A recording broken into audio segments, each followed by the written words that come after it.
Pranjul, with you, we'll spend a moment on the United States and Europe. And if you use your insights to give us a sense of what you think is most likely to happen, there's a lot of talk about the inevitability of the United States going into recession. How long, prolonged is that likely to be?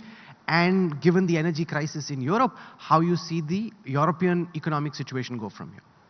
Yeah, I think the mantra of 2022 globally has been that we have to bring down inflation, even if that means that we are going to sacrifice growth in the short run. I think that has been the main mantra of the advanced economies. And we've seen the impact of that in financial markets across the world. Bond yields have gone up, the dollar has strengthened, equity markets have corrected, but we've also started to see the impact of that mantra on the real economy.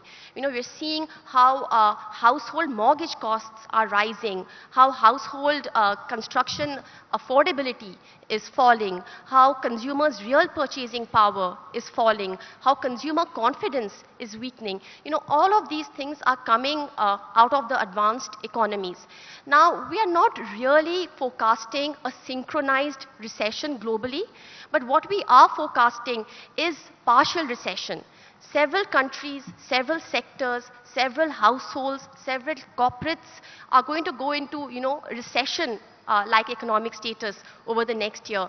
And I think the repercussion of all of that will be very clearly felt on India as well. As in, I think the last 2 quarters, we've done well in terms of growth, but I think the next couple of quarters are going to be tricky. I worry about 2 drivers of growth. One is exports.